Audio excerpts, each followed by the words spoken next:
Бурлай Эралиева эки кесиптин ээси. Ал мугалим жана банк иштери боюнча адис. Каарманыбыз Баткен шаарында алгачкы жолу өткөн бош жумуш орундар жарманкесине келип, жумуш сунуштаган тараптардын өкүлдөрү менен баарлашып, кенен маалымат алды.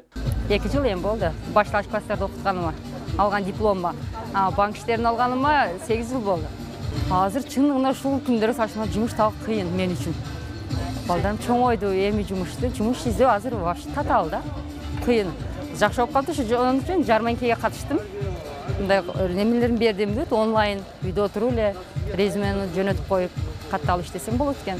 Мамлекеттик уюмдардан сырткары аймакта ишмердүүлүгүн жүргүзгөн микрокредиттик банктар, байланыш түйүндөрү жана жеке сектордогу ишкердик ассоциациялары да жумуш издегендерге кызмат берүүгө даяр экенин билдирип, жарманкеге катышты. Ушу бош орундар жарманкесинде биздин ишкерлерибизге керек болгон кызматкерлердин эмелери боюнча, талап боюнча, аларга кандай кызматкерлер керек, ошол боюнча биз дагы чыгып атабыз. Аларга бир 10 чакты кызматкер керек. Булар көбүнчө мугалимдер, анан сатуучулар, менеджерлер дегендей.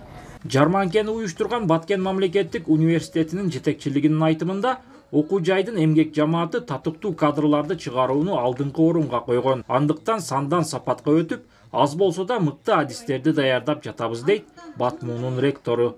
Иш берүүчүлөр ар дайым бизге окуу жайлардан чала сабат бүтүрүүчүлөр келүүдө дейт кадрлар. Ал эми бизде окуу жайга ошол даяр эмес жанакы билими деңгээли төмөн студенттер келүүдө, абитуриенттер келүүдө деген ушуну чечүү максатында ошол окутуучуларды, педагогикалык багытында мугалимдерди кайсы багытына, кайсы жерге биз көңүл буруу керек, ошол боюнча азыркы күндө отурум өткөрүлөт.